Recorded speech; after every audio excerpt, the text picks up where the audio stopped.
All right, good folks, welcome back for another recap review show here at Big Gold Belt Media with your boys, Lucas and Nigeria, as we're on the wrong side of the screens here, but it's okay.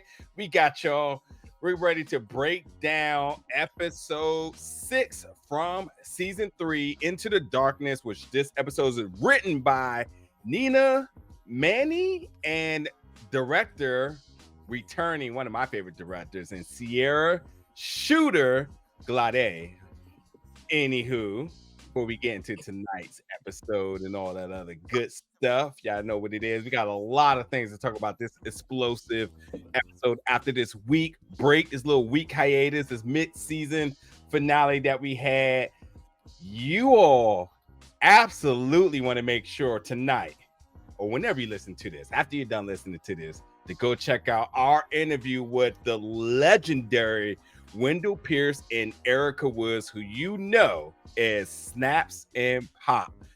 This is one of my favorite interviews because not only are we just both big fans of just their careers and just the energy they bring. You know, we got to meet them at the world premiere this year, but we also met them last year too when they wasn't even a part of the show, which was the story we always talk about. Like, hey, whenever you start seeing people at these premieres, 9 times out of 10, they're about to be on the season the next season, show the next season. So we might be able to got some hints from people next year too, because of some of those other faces swirling around the room this year.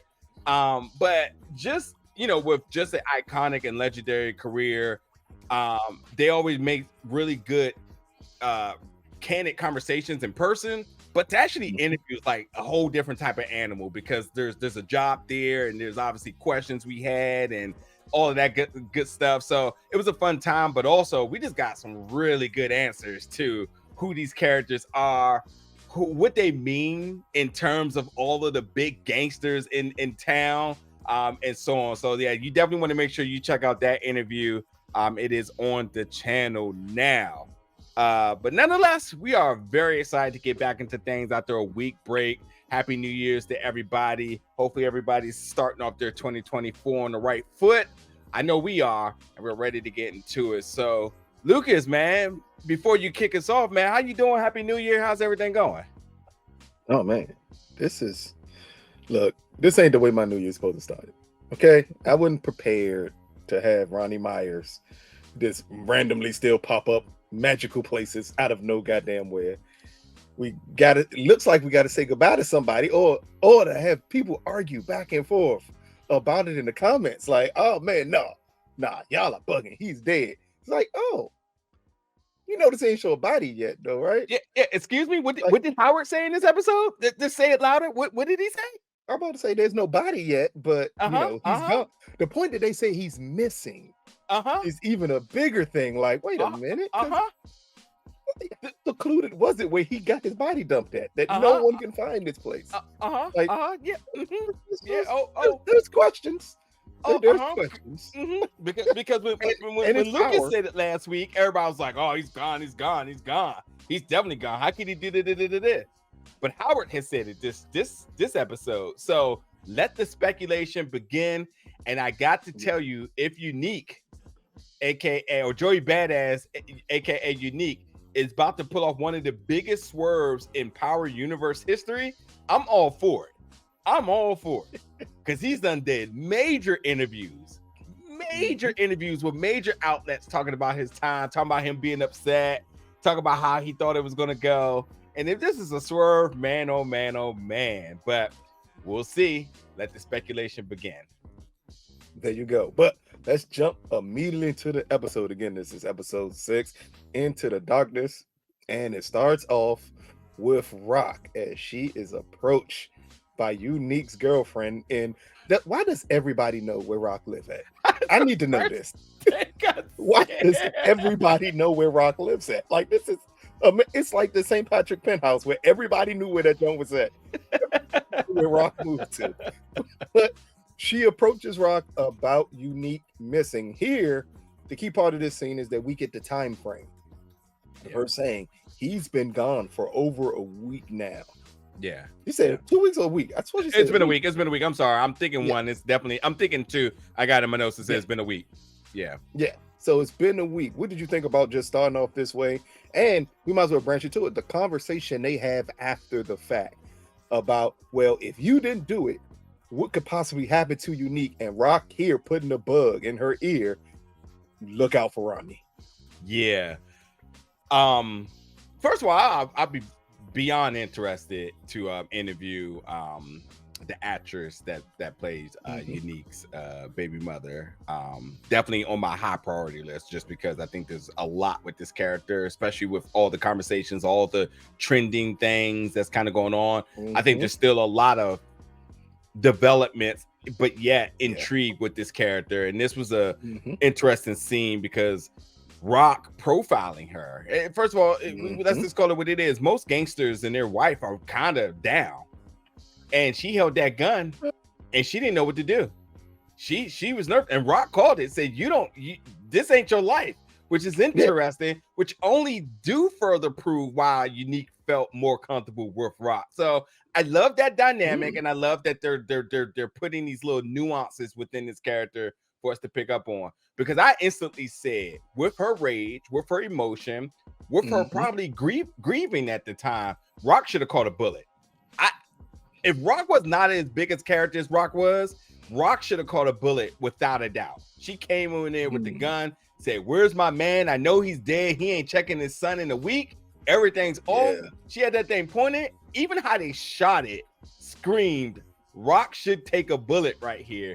But in true Rock fashion, Rock held her ground and was just like, if you're gonna do that, you're gonna hold that gun in my head, you better be able to pull it. But yeah, she called her bluff, let her know what it is, but also in true Rockism with the eyes and everything, she said, I didn't do anything to that man. Like, I hate that do that. But as you said, redirecting the attention to Ronnie, I thought was the necessary thing to do. But I guess to kind of throw it back to you, once they did, what type of light bulbs you think went off on both of their heads? Because there's been a lot of hints from both of their respective stories about Ronnie, him being the bull in the china shop. But they've not until that one moment, I don't think, till they both actually thought like, holy shit, could it actually be Ronnie? But what was sort of your assessment as the blame started to get redirected back to Ronnie? I mean, I think the moment Rock knew that Unique was missing, she was going to think it was Ronnie. And it's based off of her and Unique's last conversation they had about Ronnie killing Dean, and her telling Unique, there's going to be consequences from that. So Unique had already told Rock he was a loose cannon. So to Rock, put two and two together. Like, just because y'all related don't mean it's going to be all hunky-dory and cool and sweet. So that's her first thing, is it had to be Ronnie. Who else would get close enough to Unique to do it? Like, no one else would get close enough to him to do that. So for Rock, it's simple. On the other side, for Unique's girl, I think she just didn't want to believe Ronnie could do it. I think all the signs were there that this one, she knows the dude ain't there. She knows how Ronnie is. Ronnie's been very, very much consistent since coming home from prison of being this hothead for no apparent reason. So I think she knew in her heart of hearts, she probably knew Ronnie did it. But, you don't want to be forced to think about that, because the first thing she said is, man, he used to beat up anybody who messed with his little brother. And Rock said it perfectly. Brothers ain't always brothers. Like, people grow up, and that relationship doesn't mean the same thing to everyone once you grow up. Blood ain't thicker than water. Like, it is. I don't know why people lie and tell you blood is thicker than it is not, because water can cut right through it. And it does often. It is the worst realization for anybody in any scenario to understand that saying blood is thicker than water. It's much like something I always attest to, is the whole idea of do good unto others as you want done unto you. That's also a blatant lie. Yeah. but let the Bible teach you that. You know what I mean? But it's let that part of the Bible teach you that, because I swear an eye for an eye was in there somewhere. Like, I know maybe Old Testament, but it's in there somewhere. Or do unto others as they will do unto you. That don't necessarily mean being nice to them. Because damn it, if you fuck me over, that's what it means. Do unto others as they will. Yeah, look, that's the Bible where I'm getting, but still same ballpark. You know what I mean? But I think that realization it sucks because coming from Unique's baby mother, like I feel her. Like I seen him, the brother, stand up to gods for his little brother, and you feel that with Ronnie. So to kind of throw it back to you a little bit, when did the priorities change and what has it been? Because no matter if his brother let him down, no matter if his brother's not giving him all the information, these aren't, to me, the triggers to make him go completely off the rail and potentially kill his younger brother for everything that we think the brother dynamics are. I mean, you could talk about Ghost and Tommy, and for everything that, you know, again, that the baby mom kind of reassured about their dynamics when they were younger. Yeah. What would it be now that would just send him over the edge? And I love a comment from episode 5 that somebody was like, clearly Ronnie wasn't all put together before he went into jail, because there's no way in 3 years he went into jail and he just became unhinged. I agree. I totally agree that this behavior of Ronnie was known beforehand. And I think when we talk about Snaps and Pop a little bit here, I think that also attests to, like, people are familiar with who he was. So there's nothing changed about the Ronnie dynamic. So again, to lay down the question for you again, what was the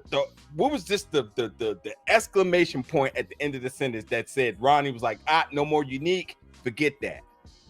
Well, I think in a moment, that was just emotion in a moment. Okay. But what made him drive through that emotion is he saw Unique as competition. See him as his brother. He could care less about that. I agree. He basically let you know that when they were at the Chinese spot, when they were setting up everything. And he said, fuck this is yours. Like, he started seeing his brother. He saw his brother as competition. And you were in my way of doing what I need to do. It's kind of like, I know this is a weird comparison. It's kind of like when Kane came to WWF and the Undertaker was there and they were brothers, but Kane saw the Undertaker as competition and he had to get through the Undertaker to get what he wanted. Matter of fact, that is a perfect comparison. He took his father, Paul Bearer, and everything, right? Exactly. Like, this is what happens when competition supersedes a relationship that you think is not supposed to. Again, I think it's because everybody assumed if you're brothers, you don't do this. But we acting like we did. We forgot at one point in time, Ghost and Tommy were attempting to kill one another. Multiple times they shot at each other trying to kill one another. So that brother dynamic is not like as solid as people would like to believe it is. Family can be cut off very quickly. And Ronnie was always, he was jealous that Unique was in that position. He was mad that Unique lost what he thought that he had set up, which should have been perfect. He was expecting to come home and run shit again. Like, he was expecting to be the man. He did not need to answer to his little brother. That dynamic doesn't even make sense for an older brother to come home and have to answer to the little brother.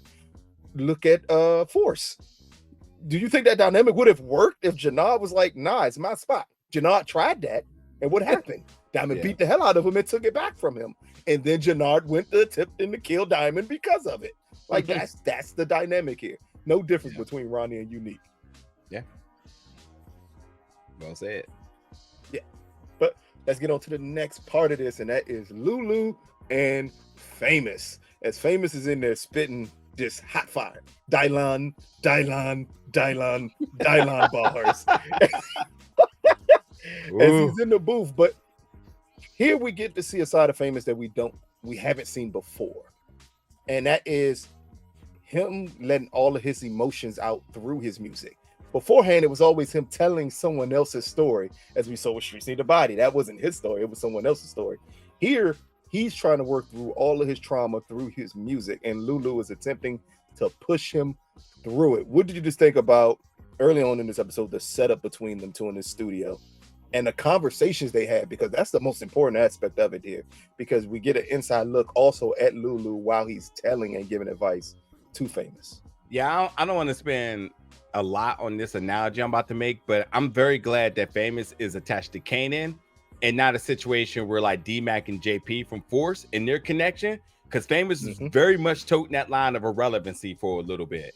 And I'm glad now that we're starting to see his connections with other characters. Lou seeing something in him, as you mentioned last week, that very subtle look of seeing Famous on stage, and they immediately addressed that this episode by saying like, oh, he see that he got that, you know, he got that energy. He put him right in the booth, you know what I mean? And Famous went, you know, the bars are subjective to whatever your ears may like. But nonetheless, he went in there and did something, you know what I mean?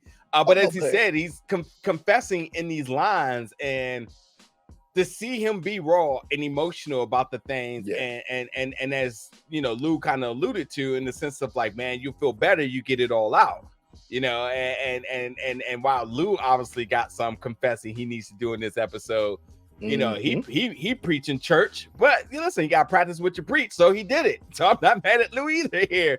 But it is interesting to see that for everything that Famous has been through, from his sister, from not being able to get the music going, from his brother, you know, basically beating him down and, you know, almost calling him a liability, which he has been. He can even go as far as saying him and the drug use has been a problem.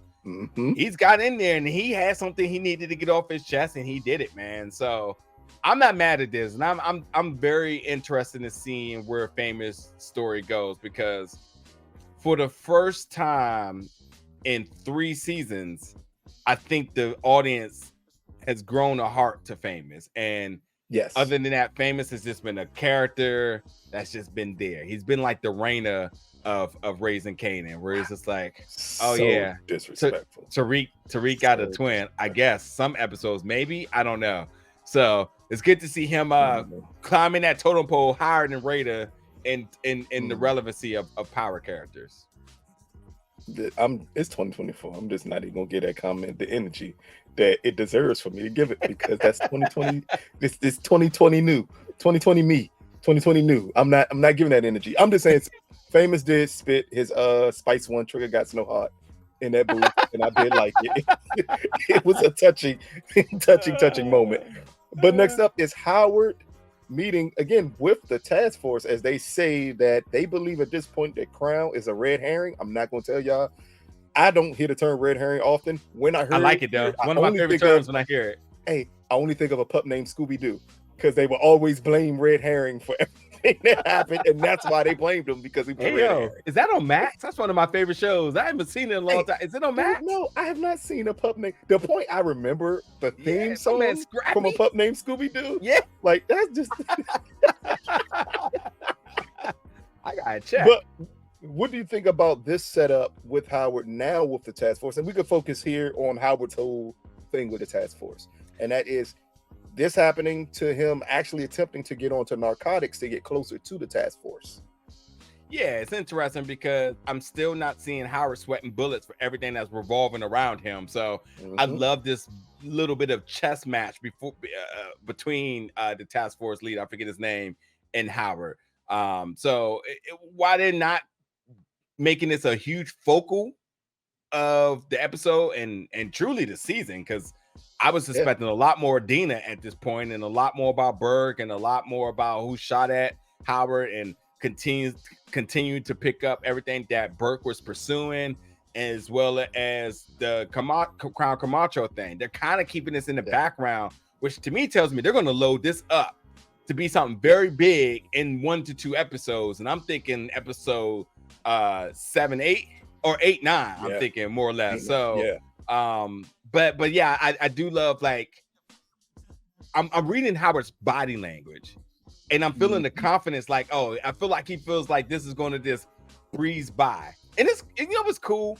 Omar Epps is on this show and being used as a background character that you know is relevant. You know that he's a big actor. So it just tells you that they're loading up something to a point that I think we need to start paying a little more of a closer attention. They've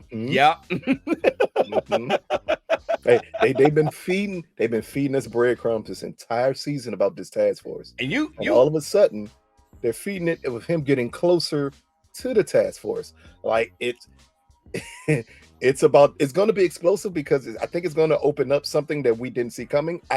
By the end of this episode, I think anyone who knows power should see exactly where it's going by something that Kanan does or is a part of. later on in this episode that's going to get that task force's attention, and that's going to blow the roof off for everything humanly possible. Yeah. So that's what I'm waiting for to see. Okay, he keeps on getting closer and closer for odd reasons. Instead of talking to Captain Baptiste, they are talking to Howard about True. things with the task force, which is also weird. Because it's almost like, is it a trust there, or is it a situation where we know you're dirty, so you would know all this information, and we need to pick your brain as you've been saying. Yeah. The one thing you also been saying is that Howard and Adina was going to sleep with each other, and that also has not come to fruition. But we'll keep the two separate. Okay, come back around. She ain't there yet. She ain't there yet. She's still mourning. She's still mourning Burke, but she gonna get in Howard bed eventually. We just know what's gonna happen. I'm surprised Howard didn't even. I mean, I guess it makes sense. Well, continue. I'll leave that theory off the table. Yeah, it's gonna happen eventually. But next up, we have Girl Time as they're auditioning in front of these white people. But I call them Girl Time because that's the group that Beyonce was in before it was Destiny's Child. So Girl Time, because this is before Juke blows up. This is her group. As they are auditioning in front of white execs. I don't know who these white people are. It's nothing important here. Only important aspect of it is the blow up that happens after the fact between Juke and Marvin. That was the most important aspect of this initial scene of this blow up, was between them two, and about Marvin being Marvin and just being super excited and supportive to his daughter. Yeah. Now, what happens later on with Girl Time is different, but right here, I think this is the most important aspect of it. It's not much to talk about with that scene of it, unless you can think of something. Just 30 seconds. Number one, we've seen the girls dancing, and you remember you said TLC didn't dance. They're literally hitting TLC moves in this. So just want to point that out. That's why I'm dancing. Just want to point it out. They did choreography. It's completely Rihanna does that. She doesn't dance. That's not dancing. And it is good to see Marvin in true. I think in terms of truly writing a character, it's good to see that Marvin isn't perfect with how I said, not trying to be the dad, but just being our biggest cheerleader. Here's a case of him trying to be the dad, and he's overstepping, and Juke's like, what are you doing? So it is in true Marvin form that this is who Marvin is, but with Juke, he's kind of being very delicate with, again, being our biggest cheerleader, so supporter, and so on. Here we see Marvin as the dad. My daughter this, my daughter that. See, that's where he has to try to figure out the stability, which we do see he talks about later, which is good, because if you're going to really draw this character or write this character in the sense of trying to weigh how to be a dad and how to gain that connection, then you have to see him, get it right 3 times, but out of the 4, one mistake, And then the other thing I want to say is, ladies and gentlemen, it's been a long time. It's been a long time. And if I remember correctly, the last time we have had this cameo on Stars on a 50-verse show was when some BMF, when what's the dad name? BMF? Yeah. I'm about to just call him Russell. I don't know why I was about to just call him Russell's character, but that's his real name. It'll come to me in a second, but let's not forget about that time where he decided that he needed to enter that room twice, and thus our first cameo from the great station and nation of Tubi, because Tubi makes his return. Because ladies and gentlemen, I need you to pay attention to Juke's headset in this. When Juke left the floor and she went into the hallway, she had her headset on. One scene later. Only you would notice that. I was like, where the headset go? You know what? The way they did it is hilarious, though. It's hilarious. It's definitely a Tubi moment. The Tubi moment for me was, why was Marvin the only parent there? Like, nobody else's parent was there but him. Why? At what point would that be the situation where he's like, you know what? We're gonna let Juke's dad in. No one else's parent enters this room. Like, they didn't even have the rest of the parents sitting to the side while the girls were performing. It was just Marvin in there. Charles I from found that. There you go, Charles. Yeah, I just found that weird that Marvin was the only one in there. But again, let's stay here before we go until the big thing next. And that is Pebbles, as she comes in and lays down the law to the girls about how this group is formed. Again, there's not much to talk about here except for this is positioning them to understand, like, one of you need to step up. And we kind of see, at least for me, from the camera work, it's Juke. But Juke is still playing the in-between role of not knowing exactly what she wants to do here. So again, not much to talk about here, but it's just the point that now we see the scene where they're telling them, hey, we need one of you to step up to be the leader of this group. Yeah. You got the one that's entitled, the one that thinks she doesn't deserve it. And then she said, the other one, I don't know what the hell you want to do. If this is something you want, take it. If it's not, then don't. That's automatically telling us that she believes Juke is the strongest member of that group. So it's just something to pay attention to, especially with everything else that happens with Juke in this episode, the level of importance she puts on this group. But the big thing that happens before this scene, but right after the last scene, is Famous and Kanan meeting at Famous's apartment. And I want to preface this by saying Famous's apartment. And this is where Famous, right after seeing Kanan, comes in there. Kanan blows up at him about not being available. He said he was with Lou. And this is where he tells Kanan, Rock put the gun in Kanan's bag.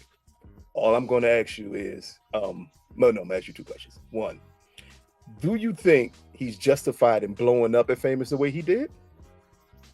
And second, how the hell did he put Famous out of his own apartment? Justified, yes and no. Yes, because if y'all truly got that brother camaraderie that Famous preaches, then Famous is wrong.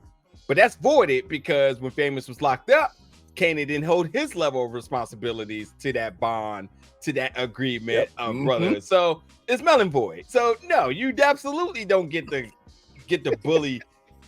But then to the third clause here, well, hell, if you're just gonna be a piece of shit and try to hold him accountable for things that he shouldn't be accountable for, you might as well put him out of his own place, because that's clearly where your energy's at with this. So it's completely on par for Kanan's actions, all it is. So yeah, and honestly, I hate to see it, man. I really hate to see it with the two of them.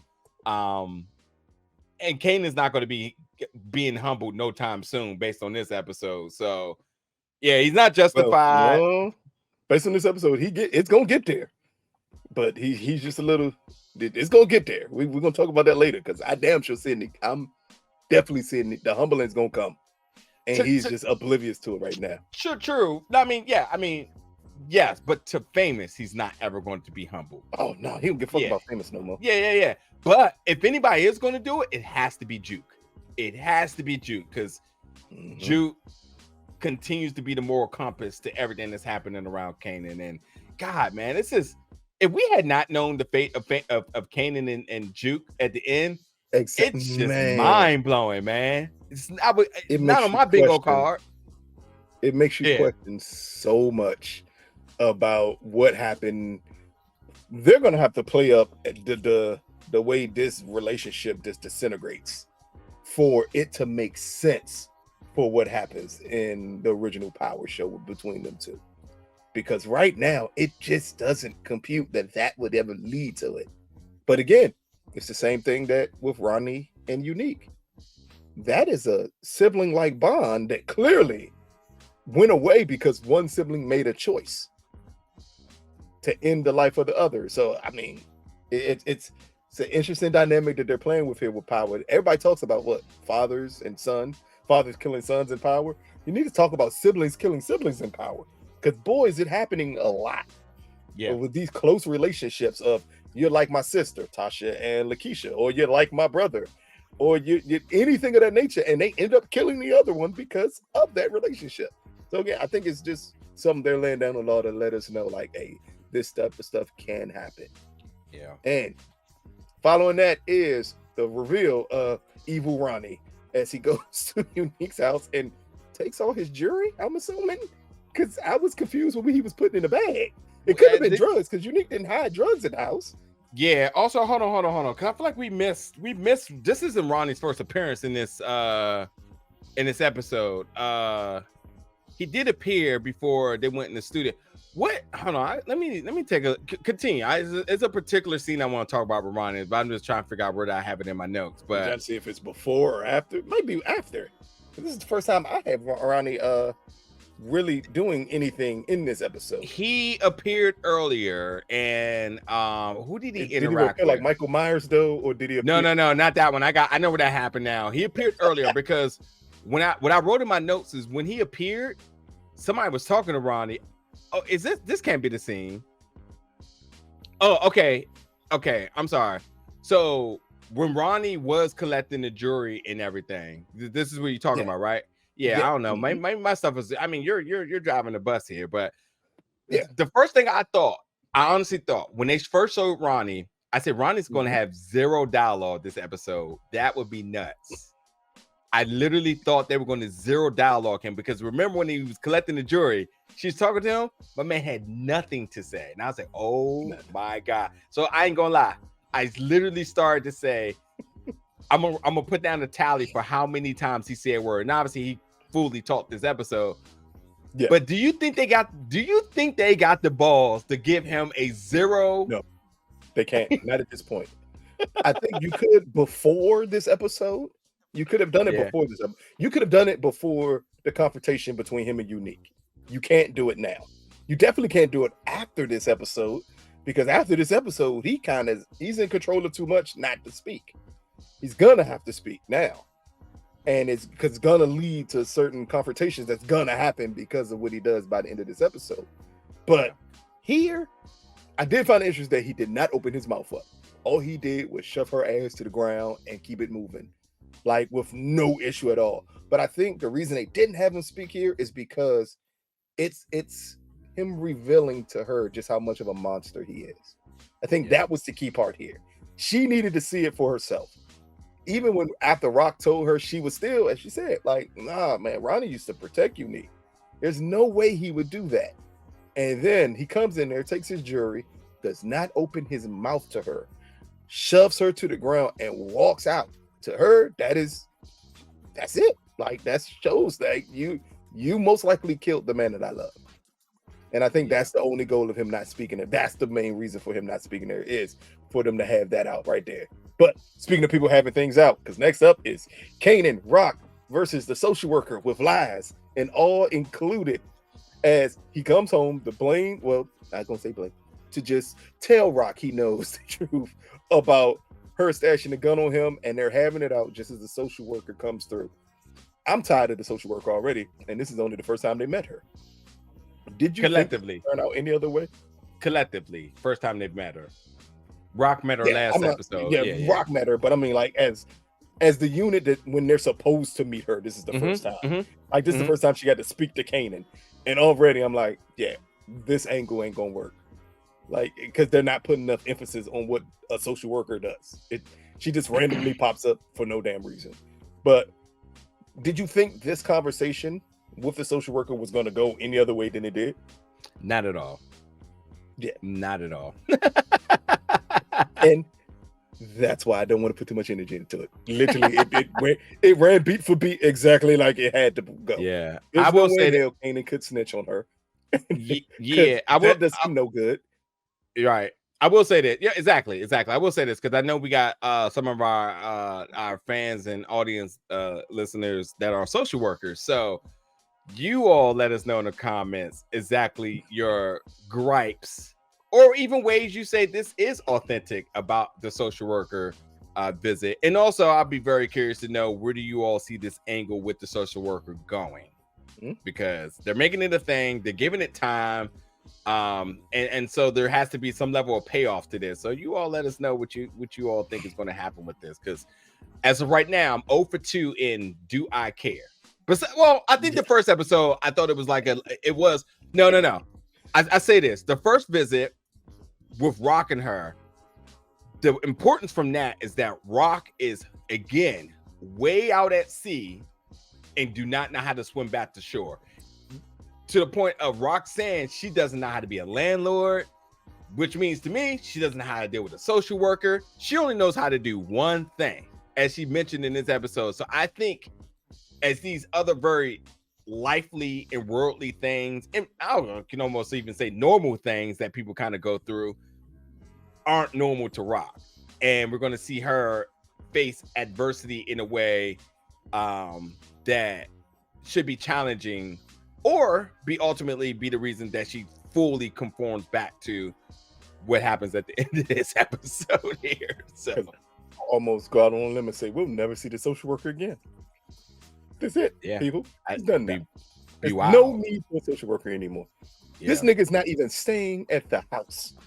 Okay, he's not even attempting to put up a facade that he lives there. Like, if they saw Famous house, he's done. Wrap. They get him out of there. I only know 2 social workers, and I know how they do pop-up visits. I'm not saying everybody does it that way, but I'm pretty sure they do them at night also, for this reason, to make sure you're staying where you're supposed to stay at. Like but I digress. There's no need to talk about it because I think that's the end of the social worker anyway. Next up was Howard, and this is when he asked for the transfer from Captain Baptiste to the narcotics department. None there. We already talked about it. He's only doing to get closer to the task force. Following that is Ronnie meeting up with Juliana, or AKA the Pilgrim, as Kimi called her. Here he tells her Unique is gone. He's done. And I find this most interesting. Not that Juliana cared about if he got rid of Unique. It was more interesting that she said, we can do business, but my cousin can't know anything about this. Last time I checked, ain't that Hefe? Ain't that the person with the drugs? When is she able to get her own heroin? I am super confused about who this character is now. Like, what insight could you help a brother out with on who the hell is Juliana at this point? Do you honestly think, and folks, the new Griselda show is coming out on Netflix, so and it may actually, I don't know when the date is. It might be out by the time we've already seen it. Okay, cool. Yeah, so it's coming out. Yeah, we've already seen it. So and if you don't know the story, I will say that there is definitely a small inspiration that is completely unnecessary. We didn't ask for it. We don't want it with this character, but there's definitely a channeling of how Griselda tried to get her initial start in Miami, where she just basically was clean from nothing, where she was basically trying to swindle her way into power. Yeah. This kind of feels like that because Griselda came to Miami with 1 brick and tried to flip that joint up, got robbed, tried to flip it a couple of times. This is based on the show. I'm not sure about the real facts, so don't come in here and try to fact check me about anything. But to me, it feels like that's sort of a thing that they might be trying to pull with this character, is trying to make her more relevant and ante her up on the totem pole by her trying to do business behind Hefe's back without nothing. Which makes no sense. Makes absolutely no sense. She literally just ran a bodega 2 years ago. Like, barely got robbed all the time and everything. Had to get protection. And all of a sudden, now she's the plug. Like, come on, man. I know powerisms exist, and I know we're supposed to go along with it. But this is a little odd here that all of a sudden, like, she's the new Hefe for Ronnie out the blue with nothing at all. But it's just interesting to see exactly where they're going to take this storyline between them two. I just think it's going to lead to them being together because there's a lot of sexual tension whenever them two are in a room with one another. So that's what I'm waiting for to happen, and for that to blur the lines between their relationship. But next up is a quick scene between Rock and Kanan. Only thing I paid attention to in this scene is Rock telling Kanan, "You'll understand what I did when you get older." And the first thing that flashed in my mind was, oh, like, that's Sean. Like, everything is almost identical to that situation. I think I do like when Power foreshadows certain things and says certain things to bring you back to the original Power show. And that one line did it for me. But next is Marvin venting to Shirley, who I just realized that was her name. Shirley and Lulu at the bar about messing up his thing with Juke. And here he gets amazing advice from Shirley about teenage girls. This is something that you can expect. And for Lulu telling him, keep on pushing through this. and just don't give up this relationship. And it kind of made me think about the relationship between Lulu and the mom that we saw last episode. And him telling Marvin, don't give up. Even when you fuck up, just don't give up on this relationship. Still push through to still show her you care. What did you think about, I know it's a small scene, but what do you think about the scene in general as it kind of refocuses Marvin with his feelings about Juke and not giving up or not beating himself down for what he did? Yeah, it's always something happening in Power. So it's good to see like brothers just being brothers.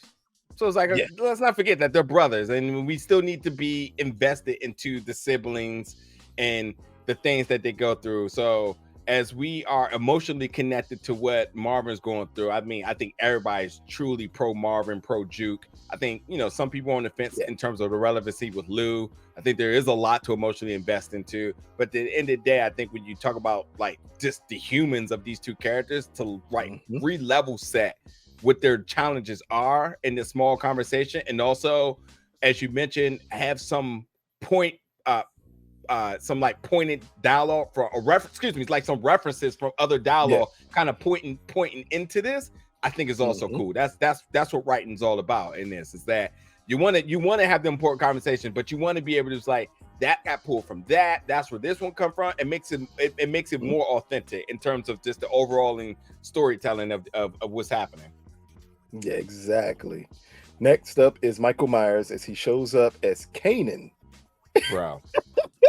It's put his operation together as he's arguing in front of the building, which, first things first here. Okay, we got to get to the point of realizing hold on. You with the trained eyes and myself, you fuck around and don't even see him.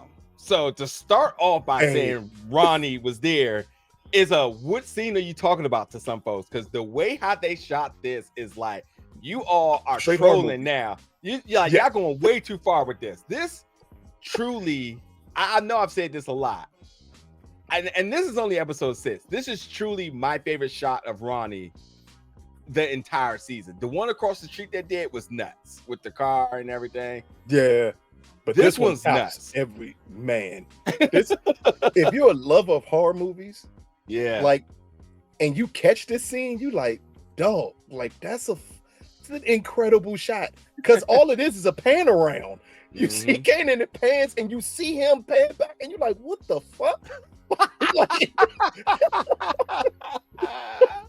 Like it's again, I love the way they're setting up this character, and at this point it is trolling. I think they understand, like, hey, we have presented him like a horror villain, and we gotta follow through with the way he just magically pops up places. But here again, it's Kanan with bad drug dealing as he's arguing in front of where he's slinging his head at with Paul about slinging dope and about the boys not wanting to run for Paul anymore. But here's the interesting thing part of this is when Ronnie approaches him, Ronnie tells him, you need to come to my party tonight because everyone is going to want to be there. I'm going to ask you this because I know what I thought, and my other brain from my other side kicked in immediately when he said that. Did you think that this could be or lead to Kanan's white fur coat moment? Because that's what I thought when I saw this. And when I say white fur coat moment, I mean his Frank Lucas moment.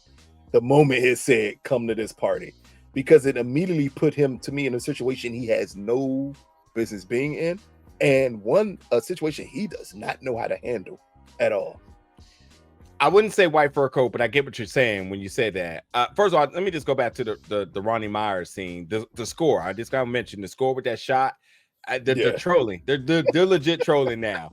And I don't know, because when they filmed, I'm sure, and like the fact that like I really honestly in my heart want to like I was one of the first people to start calling him Ronnie Myers, because when we did the junket and we called him immediately.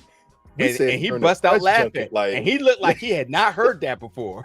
So, but either way, if that was the inspiration and that's what they was buying into, I don't know. Did they go back and post and say, "Hey, we need the consistency of this across the board"? Because to me, for every director to say we got to buy into this creepy motherfucker in every episode and keep up in the ante is wild. It's just wild.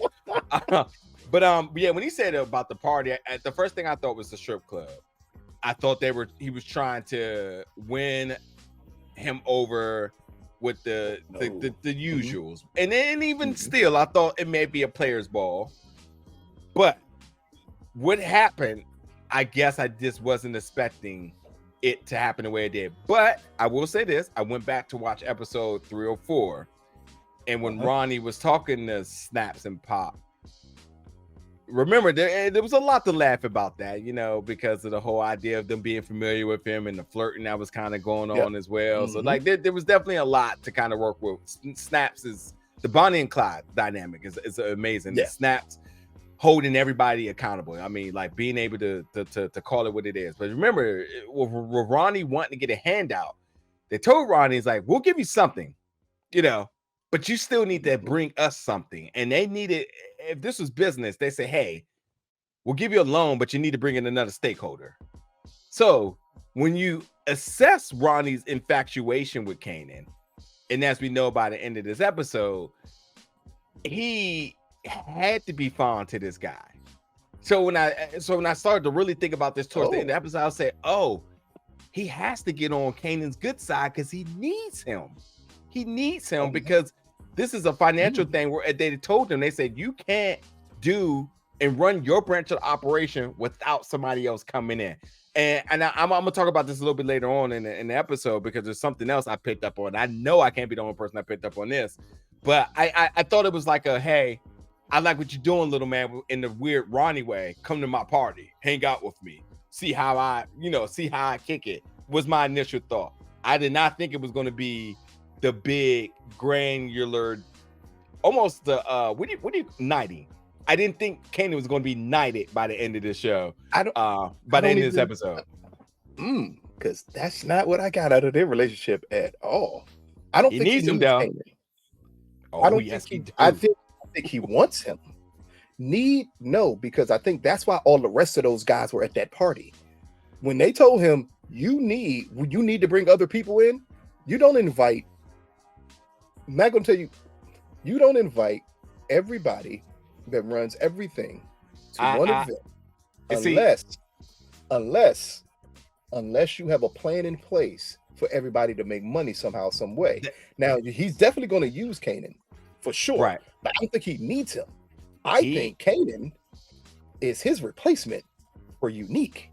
But that's all I thought was, oh my God, like he is grooming him like you're my little brother. No. That's right though. I'm swear we're saying the same thing. Using him for sure. Using him and grooming him for sure. And replacement, I also see that as well too. I totally agree. That is the Ronnie to Kanan relationship. But the Pop and Snap relationship to Ronnie is that saying we can't trust you to fully run your branch of the operation without somebody else, which is why Ronnie had to talk him up, saying this little man got an operation running. He got da-da-da. That's what he said. I heard so much about you. And then it's that whole very coincidental moment of saying, oh, you're a rock son, which ultimately makes you DEFCON son, which is to them is like, oh, well, look at that. And then we really got to talk about, which folks go check out the interview, because there's a lot of emoting to Rock's name being brought up, and it ain't in a good way.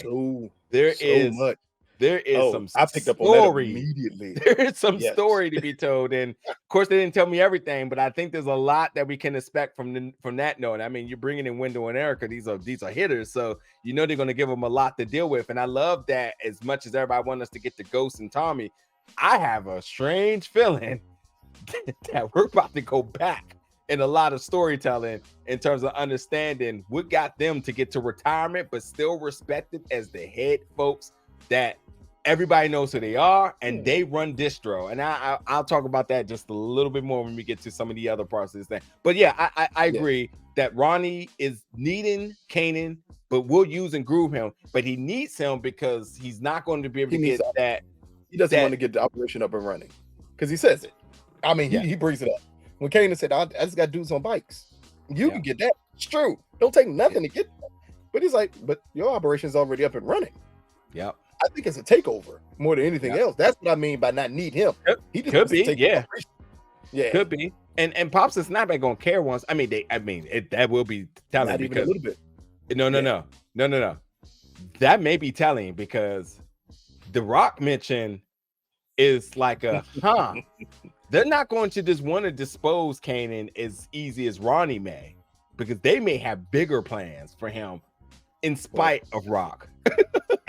I think they see a bigger threat because the moment you get him involved, you kind of understand like someone's gonna come after you for that. Like there's no cool way that you can get her son involved and think that Rock is going to be okay with that. And they may be prepared because they are the head honchos here. So they may want that. They may listen.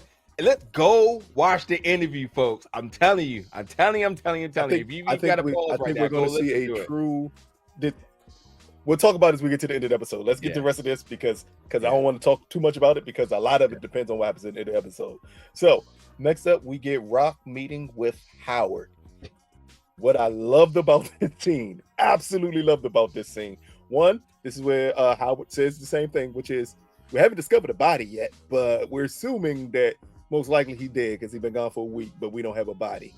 But it's about and the forensics aspect of it too, with the lead and all the lead pipe. So everything that everybody's been playing up. What they say, bone fragments on the lead pipe that was left in the tailor shop. All that stuff. But what I loved about this is the conversation technically about Ronnie. And Howard asking Rock, "Are you scared?" And she said, "No, but I need to be prepared." It's a hell of a thing when you're in a certain game, when you're in a certain. Hold on, let me ask you a question because I didn't want to answer this question in case it was coming my way. So let me ask the audience and you the question really quick before you go into it and you just take the time. Is Rock truly scared or is she aware? That's the bottom line, because I think there is a way of talking your way out of anything, but what you really feel in your heart. You know what I mean? No. The whole action and words, but to the audience, is Rock scared or aware in this moment when Howard is talking about you're next? You know it. Yes. But is she scared or aware? So to you, what are your thoughts, and continue what you were elaborating on? It's both, and that's what makes this scene so great between them two here. To be aware of a huge threat, you have to fear that threat to even care to be aware of it. Yeah. If I didn't fear you in any way, shape, or fashion, I could care less about you because I could think I could just dispose of you and it won't be an issue for me. But when I need to be that aware of a threat, that means it's a part of me that fears that threat. And I'm fearing that threat because I don't necessarily understand it. And I think that's the issue with Ronnie here. We still have not seen a scene where Ronnie and Rock have been anywhere near each other. So she can't sense exactly how this dude is operating all of a sudden. All she knows is that you killed one of the biggest drug dealers in the town. You killed your own brother. And clearly your eyes have to be on me next. Like, she ain't crazy putting all of this together. So that's what she says. I need to be aware.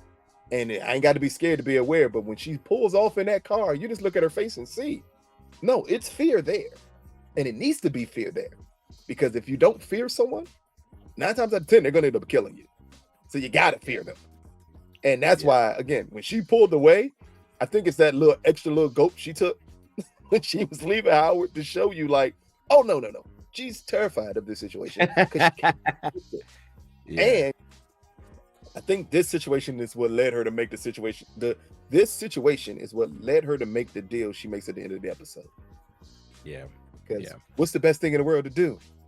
Get back into a game you're comfortable with the protection that comes along with it. True that. Because no matter how big we may believe Snaps and Pop could possibly be, I don't think anyone's going to be as big as Stefano. So it's kind of, you made a deal with the devil to protect yourself and to get back into something that you feel you're more comfortable doing. But everyone knows that deal can't possibly turn out good for her. Yeah. Because she avoided it for the longest time of working with them. And then all of a sudden you go, like, it's a nice little mixture of things right there that they put together. Yeah. Yeah. War is coming. Next up, nothing important. I just don't understand why we still playing with Juke and this military thing. I'm assuming it's because this is her her undecided mind kicking in still of not knowing if she should go with music or because is military considered a sure thing for her, or is it just an escape for her?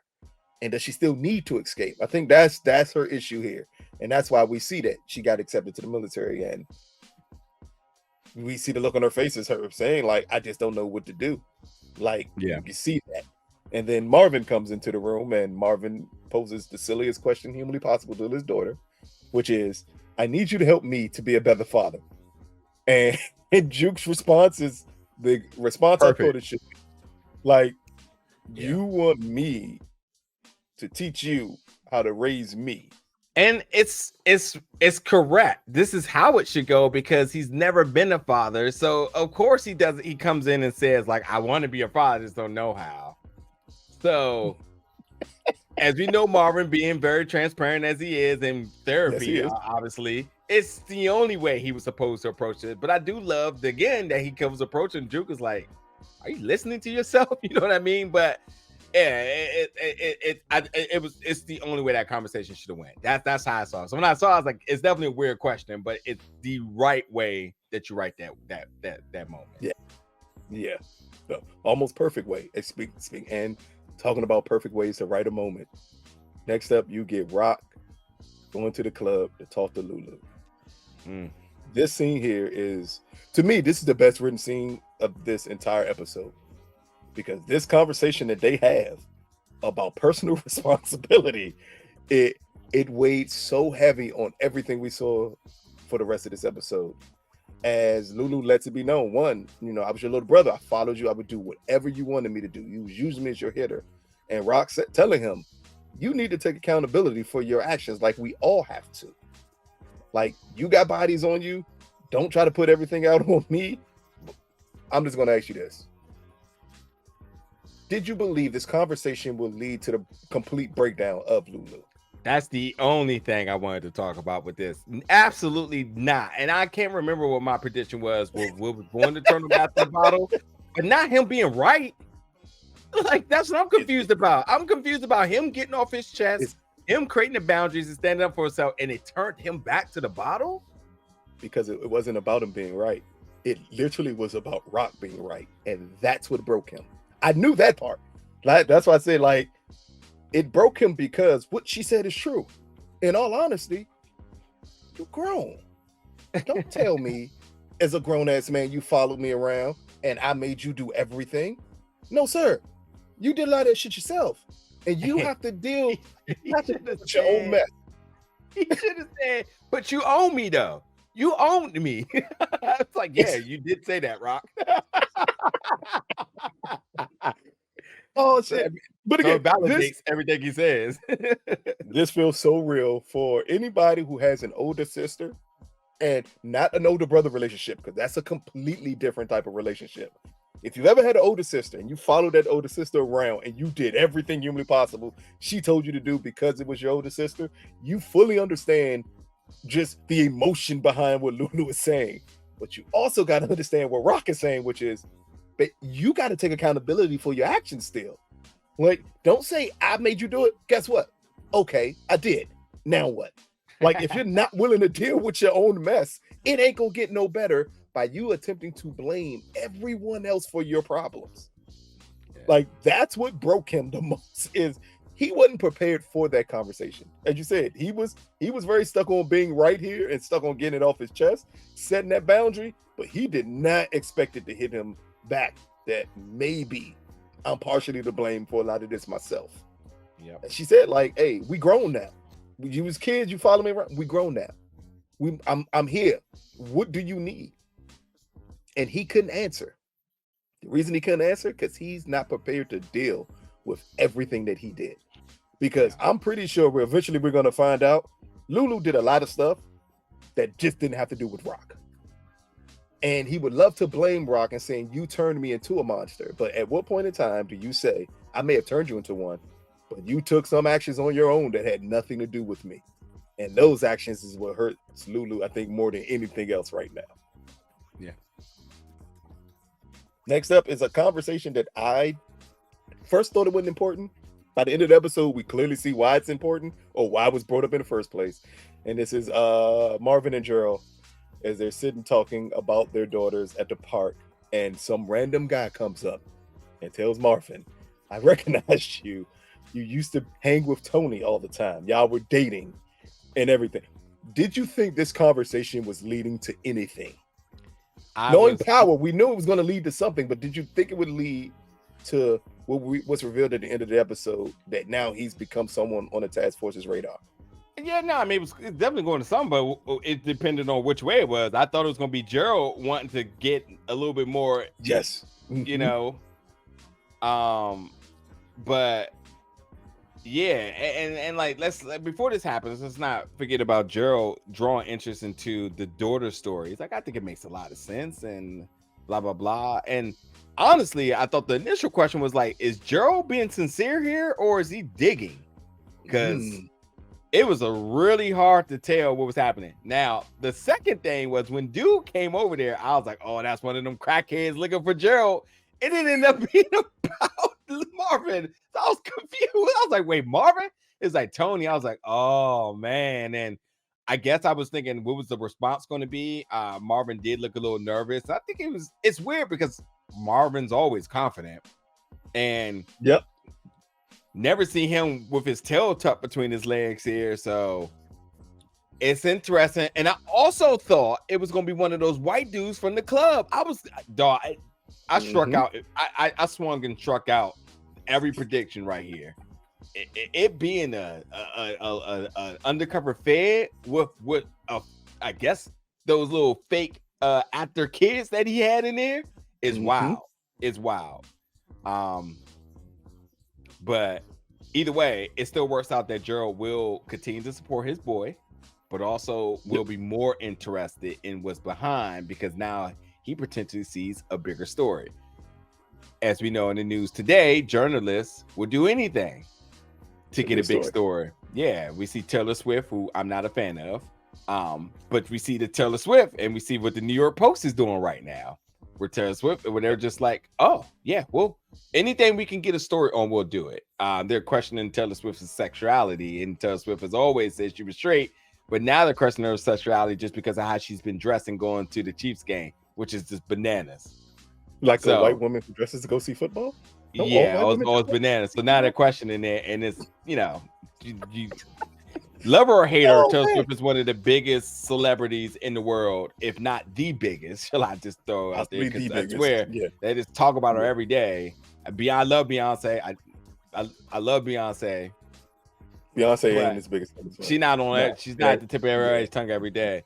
But I say that. I say all that to say that, like, if you understand just how like journalism work with the paper, he sees a potential groundbreaking story with somebody he has an insight with. He forget that juke talk. He wants to know more about who Marvin is. Why is he being identified? Who is Tony? Tony has been murdered, and who she was connected to, and why is this black dude in whatever part? What was that, Jersey or whatever he was in? He was wherever Marvin was at. He had no business being, because remember when he was hanging out, he got approached. Like, he said that he got approached by the cop for being in that neighborhood.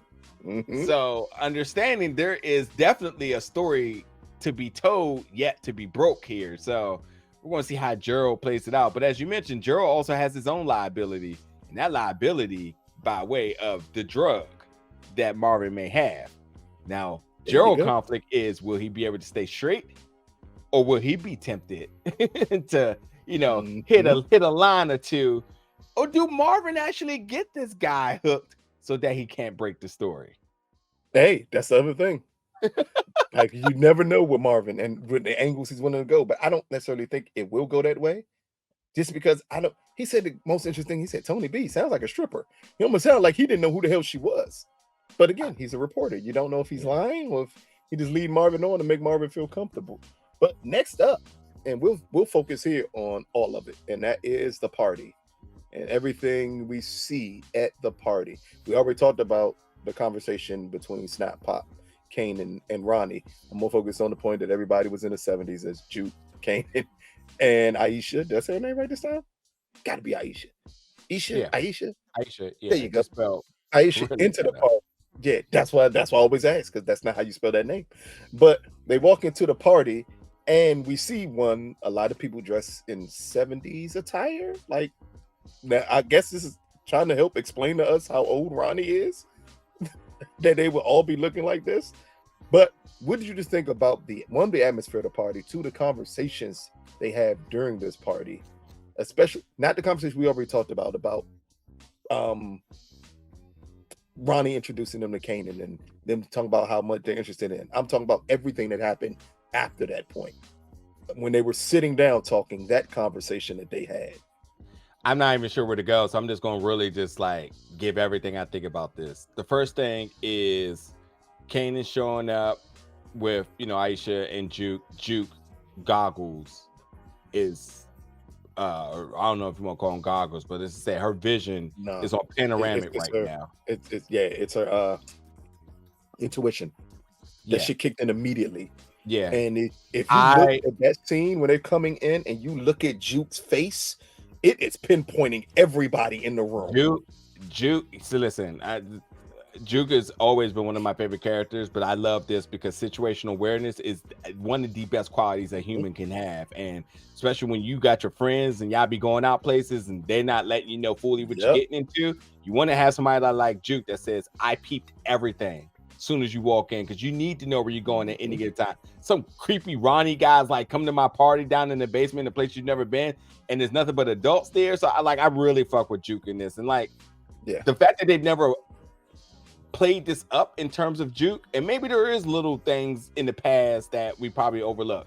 This is, I think, monumental for this character development and for the fans to understand that Juke is never not aware. So we need to see how that plays out going forward about her awareness thing. So I fuck with Juke on that note, and I like everything about Juke. Looking at Kanan when she's leaving and getting the eye of who he was with, picking up that Kanan and the business and so on. So Juke knows everything. Nothing had to be said. She knows everything. How she uses that information is going to be very interesting going forward. Hopefully her intuition picks up and help Marvin, because he may need that. Yeah. So, but the next thing, the young buck Kanan coming in. The first thing is Kanan knowing who Pop and Snaps is. That I was like, how? Right. But it doesn't. Yes, I was gonna say. It doesn't matter how and when it will be told, because we know right now there's a lot to really make here. Pop and Snaps, as I was alluding to earlier, but we'll talk about it. The picture. When they got the young buck in the picture, that right there was, to me, I think it was a stamp of approval for letting them know you gang now, like you in, like you with us. And whether you want to interpret that or not, or you see it that way or not, which was definitely one of my questions I had to them about what was the significance of the picture. So y'all can listen to that. But the biggest thing, regardless of that, understand that Pop and Snaps are in the middle. All these other players that were there, they're off to the side there. And they named off some folks, just in case these folks ever want to pop back up. They said Prince, Ronnie, Tony XL, Black Noise. Named all of them. Yeah, you're every right. single one of them in there. You're right. You are right. You are right. And he was like, it's just a regular party. And Juke said, no, it's not. And started naming every dealer in there.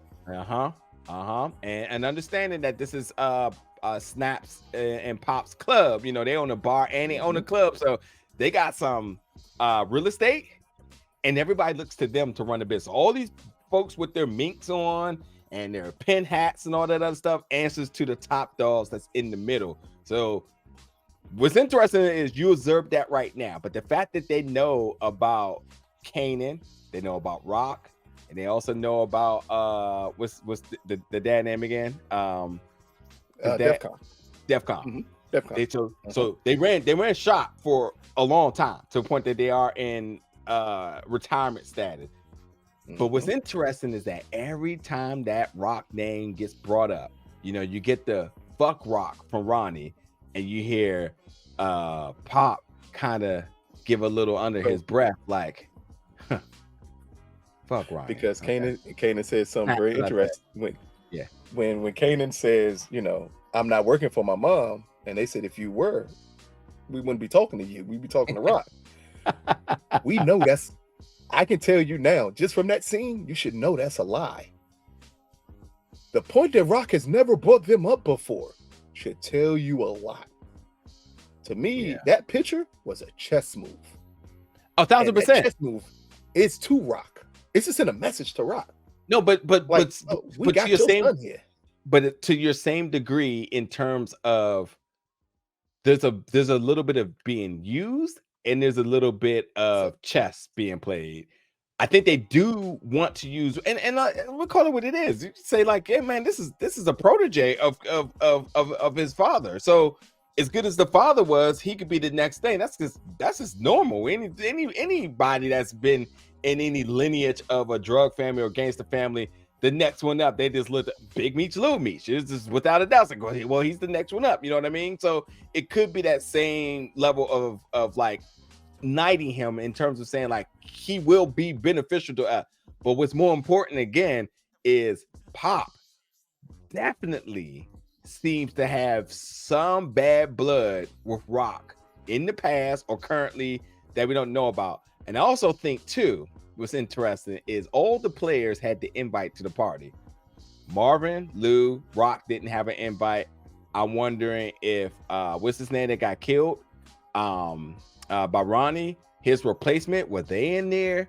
Just kind of seeing, are they truly running an orchestration across everybody, or are they their own division, and are they a rivalry? Just sort of just the different dynamics about everybody that's in there, why they're attached to Snaps and Pop outside of just, are they just the head people for all of this branch of New York or South Side, Jamaica, Queens? So there's definitely a lot to be interested in going forward. But as of right now, I think all we know is that Snaps and Pops are the top of this totem pole right now. But they absolutely know who Rock is, and they absolutely aren't looking to play nice with Rock. And if they got to use her son to send a message, they will. And Kanan being the prop that he is, thinking he getting a little something and he in game. That's the problem. That's so, the issue. It's a lot kind of going on there. He's so naive to what the situation that he's in that it leads him to think all of that stuff was okay. Yeah, Juke told him from the beginning, we don't need to be here. Yeah, Rock wouldn't want you here, and he's so angry. Fuck Rock. But you saying that, and you just put yourself in the worst situation humanly possible. Yeah, because none of them are there thinking. I don't think any of them think he's the next anything. He's a means to an end. The end is Rock, and if we got to use your child to get to you, we'll do it. And that's what this is about with Kanan. And he just don't see it because he's just so in the dark about everything. It's just a matter of what with Rock though. Where's the beef? That's the key part. Well, if we think about it a little bit, along with none of them being mentioned, none of these other hustlers was mentioned on the South Side. It was just Rock. Rock controlled everything. Do you think he was putting everybody out of business? That means she was hurting their pockets along with hurting everyone else's pockets.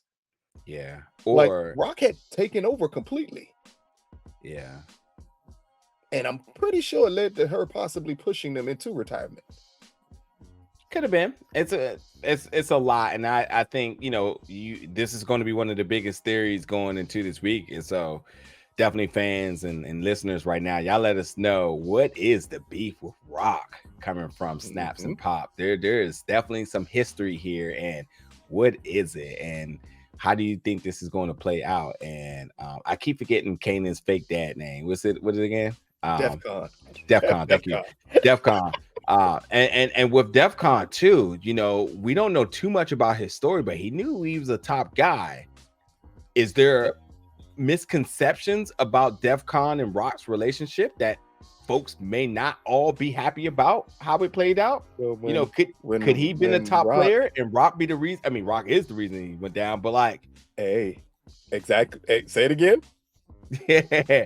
Could it be that people aren't happy about that? Could Defcon be related to anybody that we've mentioned today? Could it be? No, because we met his brother in season 1. Oh, we did. Yeah. We met his brother in season 1. Yeah. But either way, Yeah. just going to be interesting to see how this bad blood between Rock, or hate and envy, whatever you want to call it, with Rock. There's something going on with Pops and Snaps and Pop with Rock, and I can't wait to see how we're going to play out for the rest of these episodes. Also, I just want to really quickly say that Snap's introduction to Pop was completely hilarious, as he talked about the queen. He said, "This is the queen to the kingdom." He had all the balls for his lady, and I do love their dynamic. Somebody used to do that in wrestling whenever they would introduce somebody. Who was it? Was it Ric Flair when he introduced members of the Four Horsemen? Nah, Rick ain't putting nobody over, so it wasn't Rick. It wasn't Rick. Yeah, maybe Jim Cornette. It may have been Jim Cornette. That may be who I'm thinking of, Joe. It was one of them. Paul Heyman. My bad. Paul Heyman to Tribal Chief. Heyman. Yeah, or to Brock. Yeah. There you go. Yeah. Close out the few last things in this episode to pay attention to beyond the party. And one of them is a conversation between Rock and Marvin, as we talked about earlier. This is when she tells him basically, I don't know how to be a landlord. I don't know how to do any of this. I know how to do one thing, and I know how to do one thing very, very well. And basically that is, I need to sell drugs again. And that is what leads to her meeting with Stefano to replace Unique in his business and take over everything. And Stefano tells her, at this point, with this deal, you're in. One way out. It's only one way out, and we know what that one way out is. Yeah. What do you think with Rock officially being back in the game? I know we're waiting for the confrontation between her, Snap Pop, Kanan, Ronnie, all of them involved, because at this point, Rock has to go back to knowing all the players that's moving the product that she's moving. What do you think is going to happen when she finds out Kanan is moving the product that she's moving? Yeah, that's going to be interesting. But one, it's good to have Stefano back, the amazing Tony Danza. But the Italian mob, the other big foe here that's moving product. So considering we're seeing what Snaps and Pop is building on one end, and now you just let's not forget what the Italian, the mob, what they represent. We never going to see all of them, because that, as you mentioned, Hydra, you cut one head, another one grows. So it's good to see that those worlds are going to collide now. Exactly. And I love that. That's the most interesting part. Yeah, and I love that Tony Danza, Stefano, he holds it in true mafia fashion. Fuck who you are. You know how this works. There's only one way out once you gang with us. And that's how it is. As we've seen what happened pretty early in this season here. So exactly. It is going to be interesting. So to me, I didn't really speculate the chess moves and what particular moves can happen. I'm just excited that we're about to see a war, and a huge war. And the only thing I will say, with Rock having the mafia sort of backing, I don't know, backing, I guess. Their backing, yeah. With us only knowing like two of the players, that means they got bodies to drop, which excites me, because that means there's going to be blood spilled, and there's going to be a bunch of people blood spilled, because we don't know who they are, and we don't need to know who they are. That means they're dispendable. They're buddies. It's a bunch of buddies. Yeah. So that to me, I that's when I started looking. I was like, oh, war is coming. War is coming 1,000%. And those names that we got named in the club, those Prince Ron, Tony XL. Oh yeah, one of them catching it too. Okay. Yeah. 3 or 4 of them gonna catch something, Joe. Which, again, that's why this is important of Howard going to narcotics with the task force. Because when those bodies start dropping, they're dropping over drugs. And you don't think the task force is going to pay attention to when that many bodies drop out of nowhere? And you don't think they're going to put 2 and 2 together? Like, that's what's going to make this interesting for the second half of the season. But let's close out this episode. We already talked about Marvin being on the radar of the task force. That is the official way that they close out Marvin for this storyline. There's not much to talk about, because we already talked about how he ended up there. The more interesting end of this episode is Lou, completely broken, drunk out of his mind, decides to go tell Scrap's mother everything. Yeah. What do you think the ramifications of him doing this are going to be? What is this going to lead to? Yeah. Shout out to everybody that's been very pro Scrap's death won't just be in vain and Scrap's mom is going to do this and that. I was not buying into it at all. And it's not that I was like negating it. I just didn't think there was enough room to further that story. So now that it is actually a part of it, and then first thing I said to me is like, man, listen, this Scrap death with Lou getting the ghost of Scrap appearing and so on and eating his consciousness. Yeah. It's good to see that it is amounting to something, but I had no clue that they would go as far as him confessing to the mom. Honestly, I think this puts Lou in jail. Yes. And I think that's how they safely write the character off. That's why I think that, you know, I don't know. I think that's a safe way of him not being killed and whatever. And I think he just honorably goes to jail. And it's either going to put Lou in jail, it's going to end up with Scrap's mom being killed. It's going to be one or the other. And who would do that? And would be Marvin, which is just wild. Yes. But because it needs to be covered. Because in the end, he's going to protect his little brother. Yeah. Even if you're out of line, even if you're out of pocket. And as far as the mother, I mean, what won't she do for her son? She's absolutely. I mean, she's not gonna get the strap, but yeah, she's. Now, will she even go tell? Or will she be? She understands the business her son was in. At what point do you say, "Yeah, I can't have those people looking for me because you have a guilty conscience"? It's no. What's my guy? What's my man on Force? His grandmama? Yeah, she threatened Jannard one time and then disappears. Uh-huh. Yeah, you're right. You're right. I know better.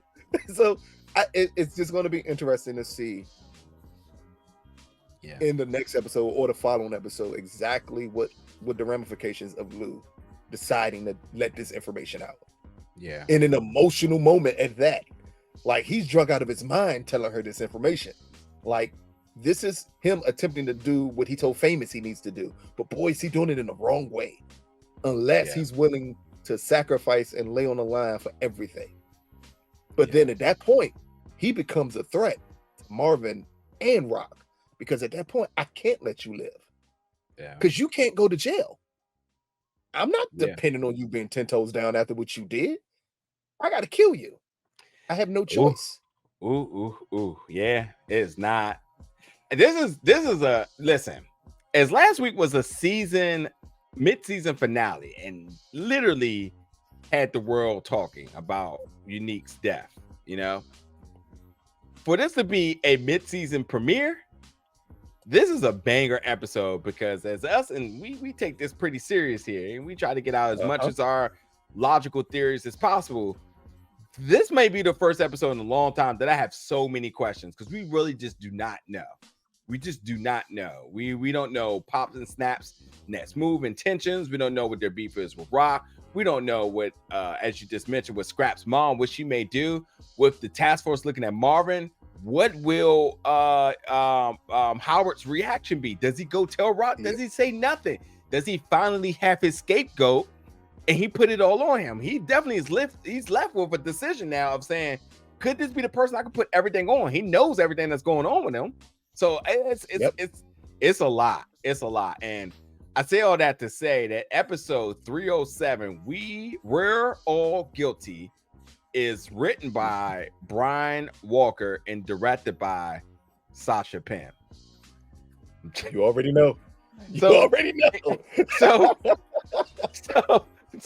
just to give y'all a heads up, Sasha is also writing, or he's co-wrote episode 10, and episode 10 is directed by Eve Revere. So you already know. One, the point that Sasha is directing this episode, you already know what you get. Hold on, I'm not even done. So Sasha not only is directing next week's episode 308, Reckonings, is written by Tosh Gray and directed by Sasha Penn. So in other words, what we're saying, because sometimes all you gotta do is look up who's directing these episodes to know and understand the importance of the way they're about to close things out.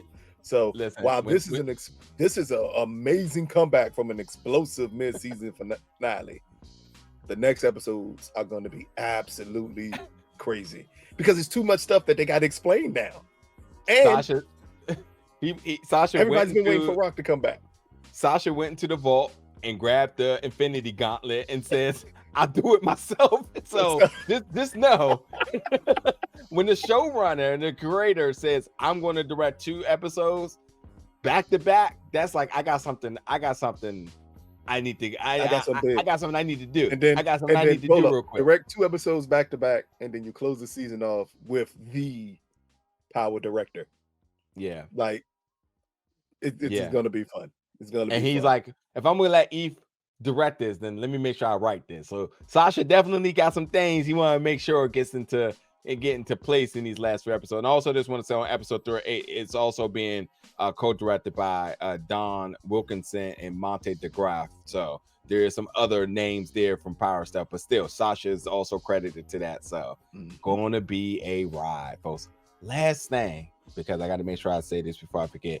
Next week episode, y'all make sure y'all pull up, y'all make sure y'all pour up and get ready to celebrate, because my birthday is next week's episode. So I need y'all to come through on this joint with all the love. Get y'all cups ready. Y'all can hit the super chat if y'all feel so inclined, or the super thanks, whatever it may be. But either way, this